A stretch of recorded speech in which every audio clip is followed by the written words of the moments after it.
안녕하세요. K-팝과 J-팝 그리고 음악방송 리뷰를 하고 있는 음악 커뮤니케이터 가치입니다. BTS의 지민님의 가창력 논란에 있어서 제가 발성을 설명하는 영상을 올렸었는데요. 오늘 그거 이어지는 영상이 될 텐데요. 오늘 이 영상에서는 노래를 잘한다는 것은 무엇일까? 그거에 대한 좀 설명을 하고 그리고 그에 따라 지민님의 보컬에 대한 제 생각도 좀 말씀을 드려보려고 합니다. 사실 뭐가 노래를 잘하는 건지 알고 있냐고 물으면 다들 감각적으로 알고는 있지만 그것을 텍스트로 설명하기 어렵잖아요. 이야기를 전개해보면 각자 다른 기준들이 있고 결국 정답이 없는 이야기 같아 보이거든요. 그래서 굉장히 단순하고 늘 우리 가까이에 있는 것 같은 이 질문을 제대로 설명하는 사람들이 없더라고요. 그래서 제가 연습생들을 만나면 가장 먼저 설명하는 강의가 이건데요. 여러분들이 오늘 그냥 거저 가져가시는 거예요. 실제로는 2시간 정도의 분량인데 이제 줄이는 거니까 많이 누락이 되는 점은 양해를 부탁드리도록 하겠습니다. 먼저 노래를 잘하는 것은 무엇인가 라는 질문에 대답을 하기 어려운 이유가 있어요. 이 질문이 너무 포괄적이라는 건데요. 사실 이 질문은 3가지로 구분이 가능해요. 가창력이 좋은 것, 그리고 표현력이 좋은 것, 그리고 라이브 실력이 좋은 것까지 포함이 된다고 생각해요. 그래서 이런 거는 빌보드 종합 차트처럼 이것들의 비율을 설정해서 1위를 선정을 해야 되는데 아무도 그 비율을 설정하지 못했죠. 심지어 대답하는 사람들의 대부분은 이 3가지의 구분도 정확히 하지 못하니까 누군가는 이 질문에 라이브를 잘하는 기준으로 대답을 하고 누군가는 기술력, 누군가는 표현력으로 대답을 하니까 정답이 안 나온다고 생각을 하는데요. 그래서 우리는 이 3가지의 구분을 먼저 해야 된다고 생각해요. 그리고 나서 종합 차트의 비율을 설정하는 2가지의 단계를 거쳐야 된다고 생각합니다. 복잡해질 것 같지만 그렇지 않거든요. 이 영상을 보시면 여러분들도 어디 가서 이 질문에 대해서 설명을 하실 수 있을 거라고 생각을 합니다. 아니라고요? 같이. 이 영상 보내줘.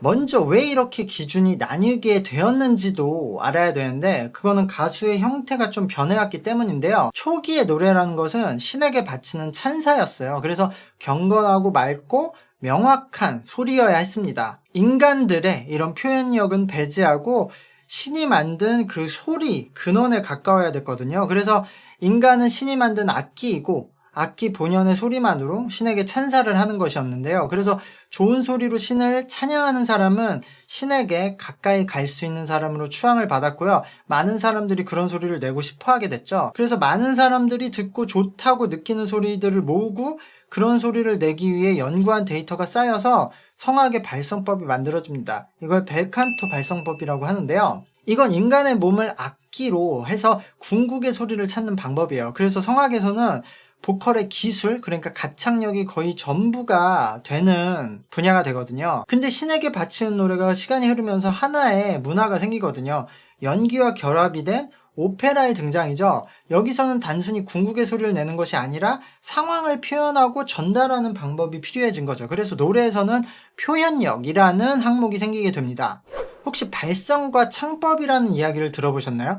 발성은 소리를 내는 방법을 뜻하고 창법은 노래를 부르는 스타일을 뜻하는데요. 사실 요거는 이 모든 것이 소리를 내는 방법이니까 같은 얘기일 수도 있는데 이 명칭을 사람마다 다르게 써요. 그러나 이렇게 혼동이 되는 명칭이 생긴 이유는 처음에 발성을 만든 것이 성악이고 그 이후에 오페라가 생기면서 성악에서 쓰이지 않는 발성을 추가로 오페라에선 사용했기 때문입니다. 그래서 성악에서 사용하는 소리는 발성, 그 외의 발성들, 그러니까 성악에서 사용하지 않는 발성을 창법이라고 구분을 하게 된 건데요. 성악에서는 성대에서 발생한 소리를 호흡과 공간만을 이용해서 운영을 하거든요. 하지만 오페라에서는 성대 자체를 부딪히기도 하고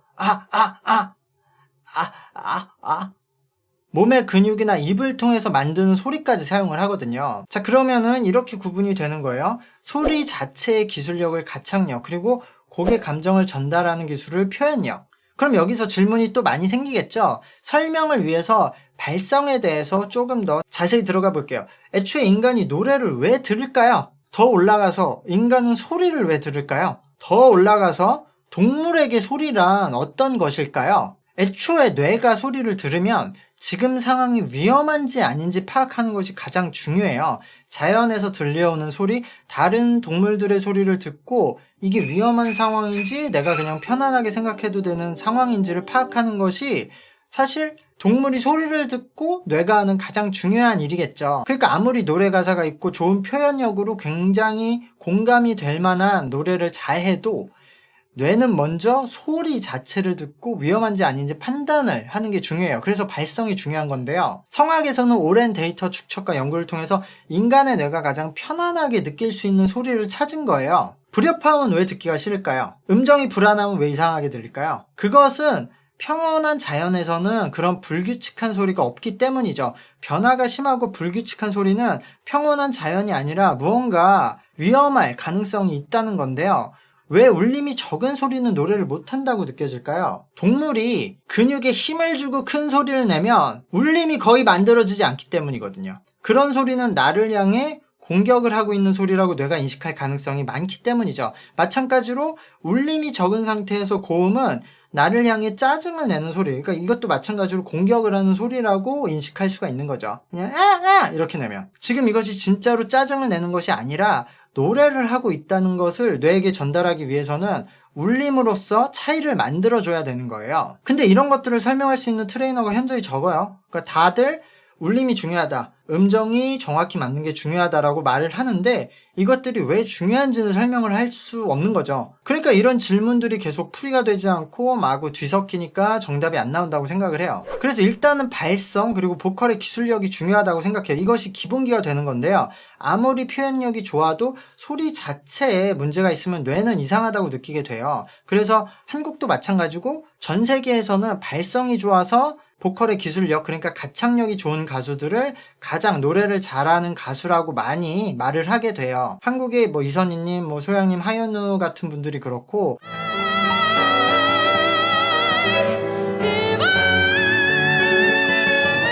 해외에서도 디오, 로펠포드 이런 가수들이 그렇죠.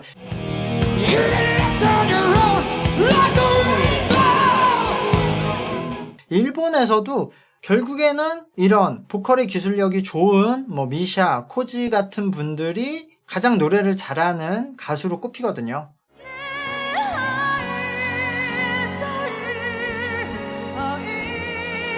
다 발성의 기술력이 좋은 가수들이죠. 그러면 이렇게 이야기할 수도 있거든요. 그럼 가창력이 좋은 가수가 노래 잘하는 가수 아니냐? 근데 이것이 가요로 오면서 조금 달라지는 부분이 있어요. 가요는 공감이 중요한 음악이 되면서 오페라보다도 표현력이 더 중요해졌기 때문인데요. 제가 살면서 들었던 최고의 가창력은 성악가인 루치아노 파바로티 분이거든요. 이분이 제 기준에서는 인간으로 낼 수 있는 100점의 소리라고 생각을 해요.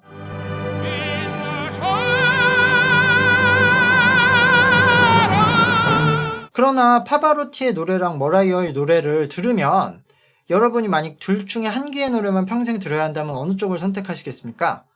제 생각에선 머라이어 노래를 선택하는 분들이 더 많을 것 같거든요. 그러니까 구분이 생기게 되는 거예요. 파바로티가 가창력은 더 좋지만 누군가는 머라이어 캐리의 표현력이 더 좋기 때문에 머라이어가 노래를 더 잘한다고 할 수도 있게 되는 거죠. 물론 성악에서도 파바로티처럼 궁극의 소리를 낸다면 거기서도 표현력을 느낄 수는 있어요. 그러나 요 가요에서 느낄 수 있는 공감과는 많이 차이가 있죠. 그리고 어쨌든 성악가인 파바로티랑 가수인 머라이어 캐리를 이렇게 비교하는 거는 잘못된 비유지만 그냥 여러분들이 이해하기 쉽게 예를 든 거예요.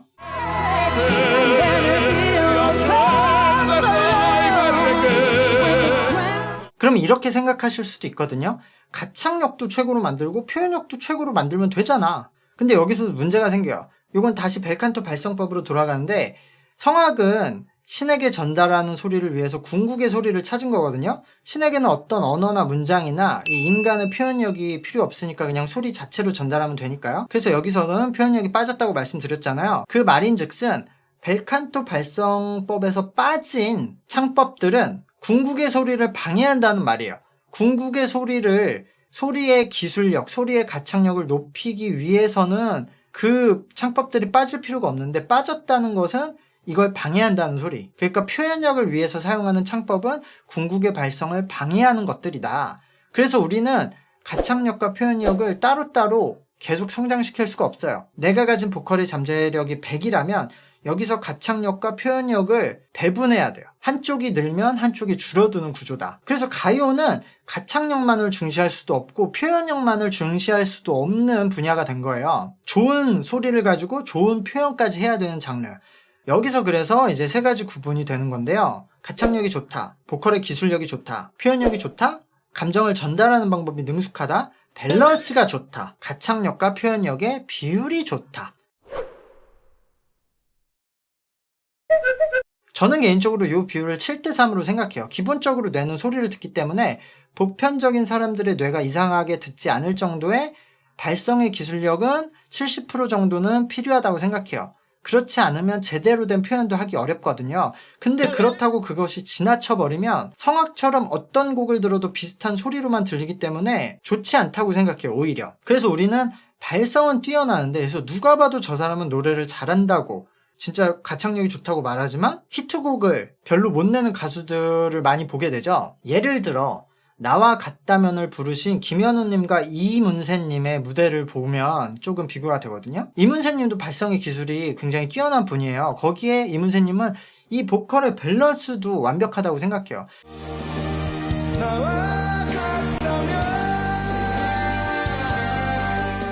그러나 김현우님이 사람들이 노래 더 잘한다고 많이 말을 하겠죠. 실제로 김현우님이 이 보컬의 기술력은 더 뛰어나요. 그러니까 가창력은 더 좋다고 말을 할 수 있죠. 하지만 이 기술의 비율이 더 많기 때문에 김현우님의 노래를 듣고는 감정 표현이 잘 느껴지지 않는다는 분들도 많은 거예요. 그래서 그러면은 이거는 보컬의 밸런스는 좋지 않다고 할 수도 있는 거죠. 나에게 잘못했던 발성의 기술력이 너무 올라가 버리면 성악을 하는 것처럼 표현력이 줄어들게 되기 때문인데요. 한때 김나박이라는 표현이 있었죠. 예전에 30대 가수들 중에서 노래도 잘하고 히트곡도 가지고 있어서 누구나 인정할 수 있는 남자 보컬 4명을 모아놓은 건데, 생각해보면 그들은 모두 보컬의 기술력도 충분하면서 표현력의 밸런스도 좋은 보컬들이었어요. 그러니까 이 사람들은 밸런스도 기술력이 6에서 8 정도로 좋은 밸런스를 가지고 있었다. 그러니까 이 사람들보다 노래를 더 잘하는 보컬들도 있었지만 대중들은 당시 요 4명을 시대를 대표하는 남자 가수들로 뽑았거든요. 그러니까 대중들도 그때 이런 뭐 밸런스나 이런 거에 대해서 몰랐지만 그냥 감각적으로 그렇게 최고의 가수들을 뽑으면 이런 밸런스가 좋은 보컬들을 뽑게 된다는 거예요.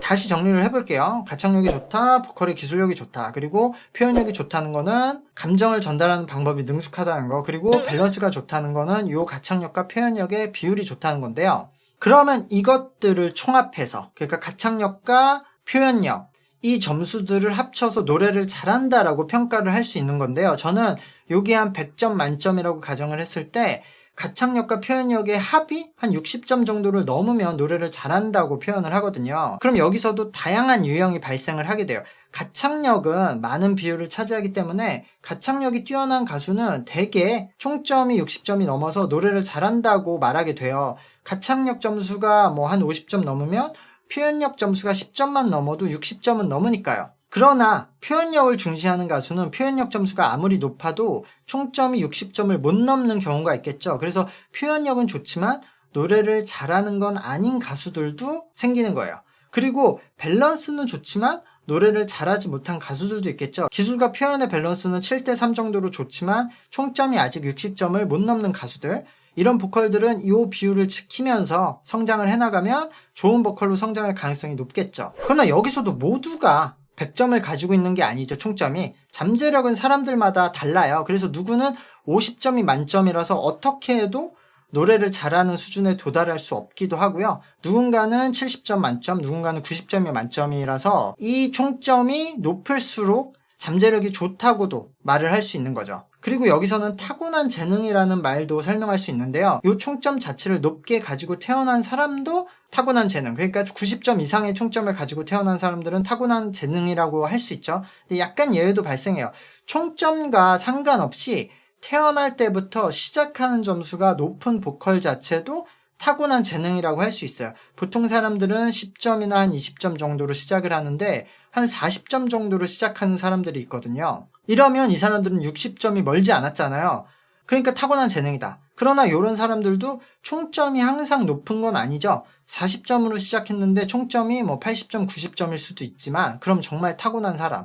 근데 총점이 50점, 60점밖에 안 될 수도 있는 거죠. 그래서 어릴 때는 굉장히 신동이었는데 생각보다 발전하지 못하고 정체되는 보컬들도 나오는 거예요. 자, 거의 다 설명을 드린 것 같은데 잘 따라오셨나요?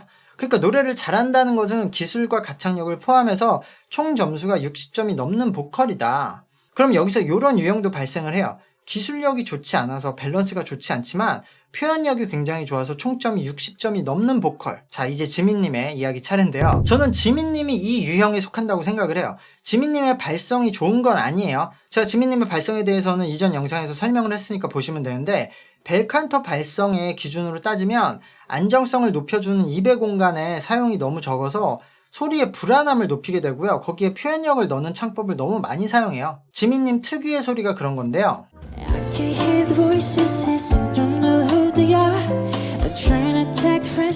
그러니까 이게 원래는 Give me a good night, it's gonna be good night 이렇게 안정적으로 입을 깔아야 되는데 Give me a good night, it's gonna be good night 이런 식으로 가거든요.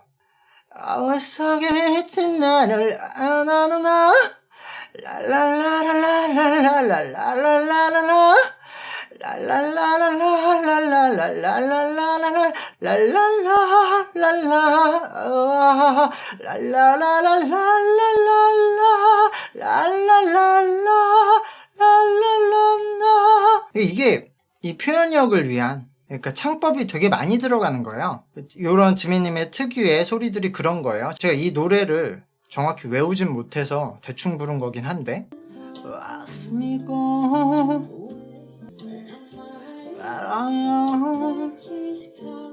My eyes lost in the light 그러니까 지민님 노래를 보시면 창법이 시끄러운 음악 속에 희미해진 나 Lost in the light, lost in the light I'm out of my mind 시끄러운 음악 속에 희미해진 나 드라마가 뻔한 소리 익숙해져가 내가 알던 날 찾기에 멀리 온 걸까 Yes I know, I know, I know Give me a good light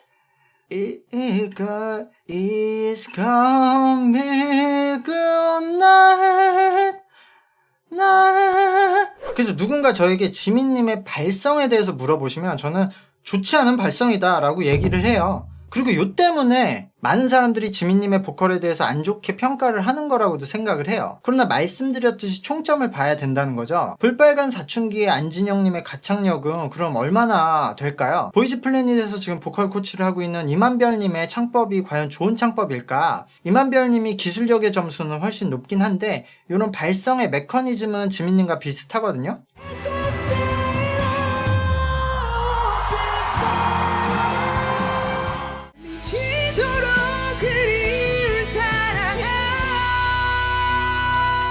그리고 이 업계에서는 가장 유명한 린님이 계시죠?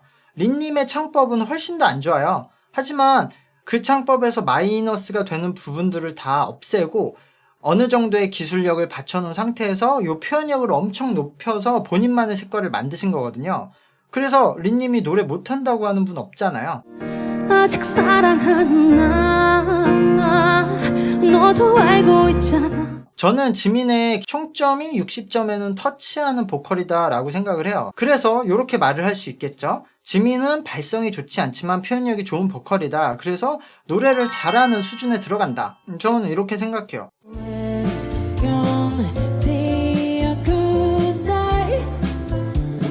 그럼 마지막으로 한 가지 남은 게 있는데 라이브를 잘하는 가수. 이 말은 말 그대로 본인의 가진 보컬 실력을 라이브 현장에서 얼마나 재현해내는가를 말을 하는 거거든요. 그러니까 총점이 50점인 보컬이면 뭐 노래를 잘하는 보컬이라고 할 수 없지만 라이브 현장에서 그런 50점 가까이 퍼포먼스를 낸다면 라이브는 잘하는 가수가 될 수 있어요. 하지만 라이브는 보통 보컬의 기술력에 의지를 하게 되거든요. 그래서 표현력이 좋은 가수는 라이브가 약하고 좀 기복이 많이 있지만 기술력이 좋은 가수는 라이브도 강한 편이에요. 그래서 노래를 잘하는 가수들 안에서도 이런 밸런스에 따라서 라이브의 기복이 차이가 나는 거예요. 그러나 가끔 라이브를 음원과 비슷하게 한다는 이유만으로 애초에 총점이 좀 부족한 보컬을 노래를 잘한다고 말씀하시는 분도 계시기 때문에 저는 이 부분도 좀 구분을 해서 말을 하는 편이에요. 그래서 지민님도 그렇고 BTS를 포함한 아이돌 멤버들이 라이브에서 좀 기복이 있을 수밖에 없어요. 지금 K-팝의 아이돌들에게 대중들이 원하는 창법이 있거든요. 이런 표현 방식을 얻기 위해서는 발성의 기술력을 어느 정도 포기를 해야 돼요. 그래서 실제로 하이브도 그렇고 많은 아이돌의 보컬 트레이닝에서는 지민님의 창법 스타일로 가르치고 있거든요. 지민님의 저 창법 그대로를 따라하지 않지만 발성의 메커니즘은 저런 식으로 가르쳐주는 사람들이 많아요. 지금 보이즈 플래닛에 참가하고 있는 펜타곤의 후이가 아이돌 멤버 중에서는 밸런스가 굉장히 좋은 보컬이에요. 근데 아이돌이 저렇게 노래를 하니까 소리가 너무 두껍다, 뭐 이쁘지가 않다, 옛날 아이돌 같다 라는 평가를 받고 있거든요. 그래서 소리를 얇고 예쁘게 만들려면 지민님처럼 약간 저런 특이한 발성 메커니즘으로 가야 되거든요. 그러면 라이브에 기복이 생긴다.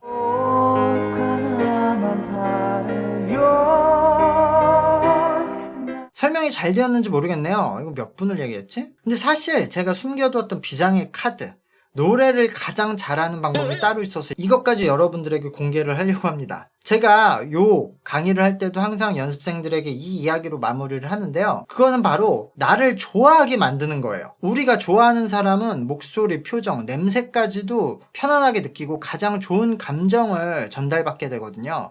그래서 여러분들에게는 여러분들이 좋아하는 가수가 세상에서 노래를 가장 잘하는 가수가 되는 거예요. 그리고 가수들은 많은 사람들을 하여금 다양한 방법으로 나를 좋아하게 만들면 그들에게 최고의 노래를 선사할 수 있게 되는 거죠.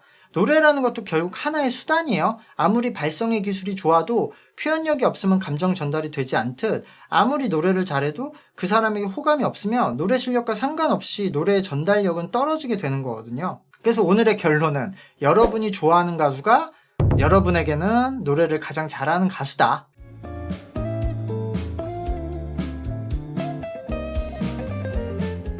그래서 저는 세상 사람들이 더 많은 가수와 더 많은 음악을 좋아했으면 좋겠다고 생각을 해요. 그러면은 노래를 잘하는 가수가 그만큼 세상에 많아지는 거고 여러분들도 음악 속에서 더 좋은 시간을 많이 가질 수 있으니까요.